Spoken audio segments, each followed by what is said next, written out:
Mais je suis d'accord avec toi, la liberté. Moi, tu vois, par exemple, c'est très bizarre le rapport à l'argent que j'ai. J'aime bien être numéro 1 dans mon business. J'aime bien parce que, en fait, si tu veux, l'argent, c'est un score. C'est comme un joueur de foot. Un joueur, il a beau bien jouer, s'il marque jamais de but, il est naze. D'accord ? Et en réalité, c'est pareil. C'est l'indicateur succès de ton business. Donc, il faut en gagner de temps en temps. Par contre, j'ai quelque chose en moi, profondeur, que quand je gaspille inutilement, je suis pas bien. Par exemple, si je prends une table en boîte à 3 000 €, le lendemain, je suis pas bien. Je suis pas bien c'est pas à cause des 3 000 € que j'ai gaspillé, je suis pas content de moi. Je me dis, tu vois, j'aurais pu faire quelque chose de plus intéressant avec ces 3 000 €. Ouais. C'est très bizarre. T'es pas libanais, toi. Ouais. Non, je te jure, je suis vraiment. Non, je t'assure, hein, j'ai une culture, même par exemple avec mes potes marocains, et ils me disent, Hakim, on a une différence de culture qui est dingue. Je prends une First à 12 000 balles, point bas, je sais pas, je fais un Genève-Dubaï. Je me dis, en fait, compte, c'est 12 000, tu vois, peut-être j'aurais pu aider des gens qui étaient dans le besoin. En fait, compte, je suis arrivé à la même destination, que j'aurais été en éco ou en business. Alors, tu vois, j'aime bien toujours le bon rapport qualité-prix. C'est très dingue. Des fois, je vais aller m'acheter 10 000 € de vêtements de marque, le lendemain, je les rends. C'est ouf, hein. Le lendemain, je rends tout. En fait, ils me plaisent pas, parce qu'en plus, je suis très minimaliste. Et c'est très bizarre, ce comportement à l'argent que j'ai. Je sais pas pourquoi je suis comme ça. Je sais pas. Peut-être en les ayant gagnés en vendant des kebabs un par un, mais je sais pas. C'est la fierté de se dire est-ce que je suis vraiment content de moi d'avoir gaspillé l'argent dans ça ou dans ça. Je sais pas si ça te fait pareil. Les Libanais, c'est différent, je pense. Nous, on a une culture inverse. Ouais. Plus on gaspille, plus on est heureux. Alors pourquoi on est comme ça ? Pourquoi t'as certaines personnes comme ça, d'autres non ? Au Liban, je pense que c'est cette culture que de toute façon, tout ce que tu as finira par être bombardé par Israël un jour ou l'autre. Ouais, donc, autant créer des souvenirs. Moi, on m'a toujours dit quand j'étais petit que la seule chose qui n'était pas saisissable, c'était les souvenirs. Ouais, donc gaspiller, vivre au jour le jour. Vivre le jour le jour. Et il y a cette croyance. En fait, c'est là où moi je me suis fait vraiment baiser dans ma vie. C'est que moi, j'ai jamais eu d'épargne, jamais. J'ai pas un euro d'épargne, parce que j'ai jamais douté de ma capacité à produire beaucoup d'argent. Sauf que j'étais pas au courant qu'il y avait des gens qui pouvaient t'empêcher de gagner de l'argent. Ouais. Je savais pas qu'en fait tu pouvais être dans une situation où tu avais des ennemis tellement puissants qui te pourrissaient tellement la vie que tu pouvais pas gagner ta vie. Et ça, je l'avais pas discompté comme risque. Et c'est là où j'ai compris l'importance de l'épargne. Maintenant, je suis l'inverse. Je me dis, le moindre argent que je gagne, je le fais produire, je vis des intérêts, je ne veux plus être à nouveau fragile. Mais c'est parce qu'avant, j'avais pas compris que c'était une fragilité. J'avais jamais imaginé que tu pouvais tomber sur un fou furieux qui passe 15 heures par jour, dont le seul but, c'est de t'empêcher de bosser. Alors que tu devrais te dire, si tu lui dois du pognon, il devrait t'encourager, te masser, te dire, vas-y, va gagner, comme ça, je vais te saisir. Non, là, c'est, ne fais rien, tu vois, ne gagne pas d'argent, ça prouverait au monde que en fait t'es talentueux et je veux juste prouver que t'es un bouffon, quoi, tu vois, donc tu rentres dans des guerres d'ego pas possible. Et ça, je savais pas que c'était possible, mais maintenant que je sais que c'est possible, je comprends l'importance de l'épargne. Mais c'est vrai que je viens d'un peuple, les Libanais, ils ont et je vois bien ce qui s'est passé avec Carlos Ghosn. Carlos Ghosn, c'est symptomatique. Le mec, tu vois là, il s'est fait interviewer par Stéphanie, qui est d'ailleurs complètement nul son interview. Le mec, tu vois, il dit oui, t'as peut-être exagéré sur les dépenses. L'autre, il dit attends, j'ai fait gagner 60 milliards à la France, tu me fais chier pour un anniversaire à 3 millions. Genre. Et ça, c'est un truc de Libanais, parce que le Français, il va dire ouais, mais quand même 3 millions pour un anniversaire. Le Libanais, il se dit attends, 3 millions, je connais des gens, ils ont 5, ils mettent 5. C'est vrai. Donc en fait, de quoi? Non, en fait, c'est un mec très raisonnable. Non, mais c'est vrai qu'en fait, on s'en rend pas compte la différence de culture. Ah, ça c'est. Mais moi, tu sais, j'ai perdu beaucoup d'amis en France. Un jour, un mec me dit, c'est la 10e fois qu'on est ensemble, c'est la 10e fois que c'est toi qui payes, je commence à être gêné. Ouais. Et moi, dans ma tête, je me dis, frère, t'as eu 9 fois pour réfléchir. Ouais. Tu te lèves, tu payes. Quelqu'un qui veut vraiment payer l'addition, tu vas pas me faire croire que c'est moi qui l'ai empêché de payer 10 fois de suite. C'est juste que ce moment de gêne ou qui c'est qui paye, quand tu veux vraiment payer, tu te lèves discretos. Ça donne ces sketchs d'ailleurs. Putain, j'ai vécu une scène à Dubaï. C'était tellement drôle. J'arrive, 3 Libanais. Puis tu sais, je les reconnais à leur façon de parler. Ils arrivent au salon de spa. Et qui va payer pour l'autre? ils commencent à se foutre sur la gueule, mais des tartes, tu vois. C'est vrai, non, mais la culture, elle est comme ça. Et genre, la pauvre Thaïlandaise, elle était là, genre, qu'est-ce que je fais Et après, une fois qu'ils sont bien énervés et machin, il y en a un qui a payé, les autres étaient pas contents. Et puis après, ils étaient amis, puis ils sont rentrés, tu vois. Donc quand tu veux vraiment payer, tu payes, quoi. Tu payes, bien sûr. Non, moi, j'ai toujours eu un rapport à l'argent qui est très spécial, où même moi je suis encore en train de rechercher. Des fois je me dis pourquoi, tu vois, j'ai un objectif d'être milliardaire, mais je me dis pourquoi au final, et quand je réfléchis, je me dis c'est une revanche sur le mal que la France m'a fait, parce que j'ai subi beaucoup d'injustices. Mais au fond de moi, je pense que tout ça, ça ira pour des causes qui me tiennent vraiment à cœur. Mais en fait, c'est très bizarre. J'ai jamais de regret à mettre de l'argent dans l'expérience. Je suis avec une bande de potes, de vrais potes. Bah, je vais payer le resto, je vais pouvoir payer les vacances. L'expérience pour moi, c'est le resto, les vacances, c'est l'évasion. Les voyages, tout ça. Les vêtements, je m'en fiche complet. Et après, le matériel, je suis pas trop. Tu vois, tu vas t'acheter, je sais pas, une belle voiture, tu roules avec elle une semaine, après tu la gares, tu t'en sers plus. Et il faut que tout me rapporte. Je vais acheter un bateau. Bah si il me coûte tant, il va falloir qu'il me rapporte tant tous les ans. Tu vois, à l'époque, quand j'avais mon premier groupe, j'avais acheté un petit jet privé. Et ben j'avais donné à une société, j'ai dit voilà, il me coûte tant tous les mois, c'était l'équivalent de 250 000, il faut qu'il me rapporte tant. Tu vois, il faut que tout me rapporte. Même, je vais avoir une villa, elle coûte 6 millions, bah faut que je la loue, qu'elle me paye le financement de la villa. Et j'étais plus dans un truc comme ça pour être à l'équilibre de partout. J'aime pas les foyers de perte, si tu veux. Ouais, n'avoir que des assets, aucune liabilities, ouais. Voilà. Par contre, j'ai toujours été... Et ça, c'est la bonne façon de vivre pour être antifragile, hein. Ouais, j'ai toujours été très préventif. J'ai toujours eu peur de l'avenir.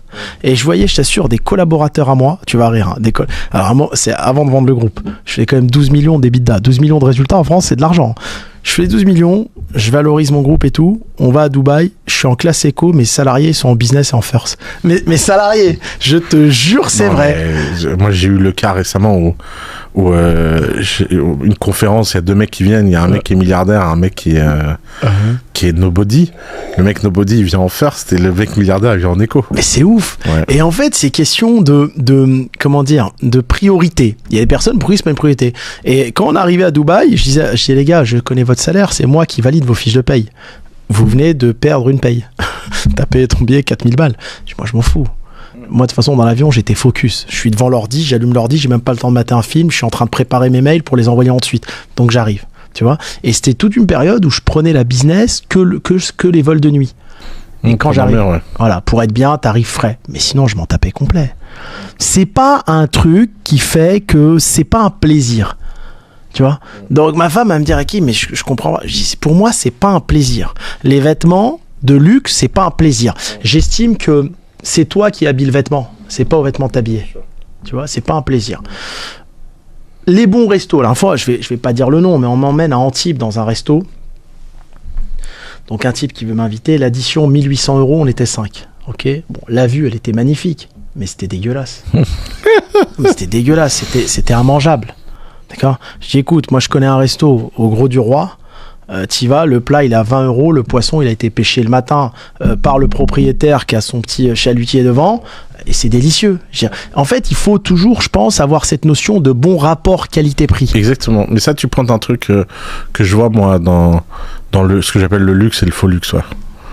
Tu vois, moi je peux pas blairer les restaurants où tu payes cher et tu manges mal. Mais c'est dégueulasse. Mais par contre, il y a des restaurants hors du commun où tu payes cher et ils dépensent encore plus cher en ingrédients. Quoi. Non mais là j'y vais volontiers. Ouais. Mais il y en a pas tant que ça. Ouais, pas tant que ça. Ah, pas tant que ça. Tu peux te faire une liste de 40 restaurants dans le monde, quoi. Même pas. Tu vois. La dernière fois j'étais à Paris. Il me dit pourquoi tu m'emmènes déjeuner à Bouillon, place de la République. C'est un bon restaurant. Bah, je dis tu vois Bouillon, c'est 15 balles. Les frites sont fraîches, la viande est bonne. Je dis tu vas aller prendre le même plat à côté dans la brasserie, tu vas payer 50 balles, c'est dégueulasse. Et donc, c'est un rapport qualité-prix. C'est une bonne façon de voir le truc, ouais. J'ai toujours réfléchi comme ça. Et je pense que sur les économies, bon, on a un ennemi, c'est le temps qui passe. Quand t'as la quarantaine, tu réfléchis pas comme à 20 ans. 20-40, t'es un fondateur. Tu fondes. T'achètes, tu peux acheter des immeubles, tu peux tout acheter. Après, moi, je suis pas un riche du cœur. Donc, je suis pas là pour me dire, tiens, demain, je vais laisser à mes gamins 3 milliards de patrimoine. Ouais. Bah, j'estime qu'à un moment, faut construire. 20-40 et 40-60 faut apprendre à détruire. Tu vois ce que je veux dire ou pas? Je sais pas si tu vois le mindset. Et kiffer. Et je fais plus les comptes. Parce que en fin de compte, les plus bons moments de la vie c'est la jeunesse. Et à 60, t'es plus jeune. Non, bien sûr. C'est tout. Donc c'est comme ça que j'ai toujours réfléchi. Et donc tes enfants hériteront de peu. Peu, parce qu'en fait, je pense que chacun doit écrire son histoire. Et je pense que c'est un fardeau. C'est un fardeau, l'argent. C'est un fardeau. Même, tu permets pas au gamin de construire son histoire. Et en plus, tu sais, avant, t'avais des belles entreprises qui pouvaient se déléguer de père en fils. Mais aujourd'hui, peut-être que ton gamin, il va être dans l'IA. Il s'en fout que tu lui délègues Michelin. Ouais, complètement, ouais. Le monde est en train de changer trop vite. Donc, il va être avec son SaaS dans l'IA. Donc, je suis plus transmettre des valeurs, transmettre les outils, mais pas trop d'argent. À mon avis, c'est dans ce sens-là. Ouais, je suis d'accord. Je te rejoins complètement là-dessus. Tu vois. Mais il y a plein de personnes qui comprennent pas ça. Tu sais, demain, tu donnes le moindre million à la plupart des personnes qui n'ont jamais goûté à l'argent, tu vas voir comment ils vont péter un plomb. Alors, l'argent, c'est un bon révélateur de personnalité profonde. C'est vraiment... Ça t'apprend beaucoup de choses. Ouais. Sur ton propre entourage. Hein. Ah ouais, bien sûr. Voilà. Tu vois comment les gens se comportent avec toi une fois que tu as du cash. Ah ouais, ça, c'est... Puis dans les familles rebeux, c'est une catastrophe. En fait, il y a un mélange dans les familles rebeux. Je vais me faire beaucoup d'ennemis en disant ça, mais comme il y a une vraie pratique universelle de l'hypocrisie qui rencontre le paraître du cœur, c'est le cocktail magique pour aller prendre le mur, quoi. Ouais, parce que dès qu'il y en a un qui a de l'argent, plus personne lui parle. Tout le monde est mielleux, machin. Ouais, c'est très complexe. Le rapport à l'argent est très complexe. Alors, tu as des gens très justes. Moi, j'ai la chance d'être entouré de personnes assez justes. Très, très justes. Tu sais, moi, j'ai une femme qui sait pas ce que je gagne, qui s'en fout, et je te jure, je l'ai connue, elle n'avait pas grand-chose. Ok ? Mais ce que j'ai aimé chez elle, c'est la valeur de t'estimer comme tu es réellement. Alors, c'est qu'elle prend Blablacar. Parce qu'en fait, avant que je la rencontre, elle avait l'habitude de prendre Blablacar. Et j'ai dit, mais attends, écoute, j'ai de l'argent, prends un Uber, même si c'est 300 km. Elle me dit, bah non, Blablacar, je discute avec le chauffeur et c'est fait pour blablater. tu vois un peu. Et elle me dit, je vois pas pourquoi je dépenserais 500 balles alors qu'avant, je dépensais 50 €. Pourquoi je changerais mes habitudes ? Tu vois ? Et en fait, ça m'a beaucoup plu, cette façon de penser. Ça m'a beaucoup plu parce que elle aime ces moments simples. Et tu vas demain l'emmener, je sais pas, moi, tu vois, moi je suis un fan de bateau. Donc je l'emmène sur mon yacht. Elle me dit, bon, c'est bien une journée ou deux, mais tu vois, ça me prend la tête. Viens, on va à la plage publique manger un beignet. C'est dingue, hein. Et tu te dis, ce côté un peu simpliste qui m'a beaucoup séduit. Vous vous êtes rencontrés à quel âge ? On s'est rencontrés, on a un peu d'écart. On a une quinzaine d'années d'écart. On s'est rencontrés il y a 3 ans. Okay. Tu vois ? Donc on a une quinzaine d'années d'écart. Mais j'aime bien essayer de faire ressortir ce qu'il y a dans la personne en profondeur. Et je pense ce type de personne-là, c'est à elle que tu as envie de tout offrir. Parce qu'elle demande rien. Ça, c'est à l'opposé de la femme vénale. Tu vois ? Elle s'en fout. Tu vas lui ramener une montre, je sais pas, une Rolex. Non, mais une montre, c'est pour regarder l'heure. Je m'en fous. J'aime bien ma petite montre Casio. Je fais pas, tu vois. Et c'est dingue. Et je trouve que le monde d'aujourd'hui manque de personnes comme ça. Ouais, je suis d'accord. Et t'as, en termes d'expérience, c'est quoi la plus belle expérience que tu as vécue de ta vie où tu te dis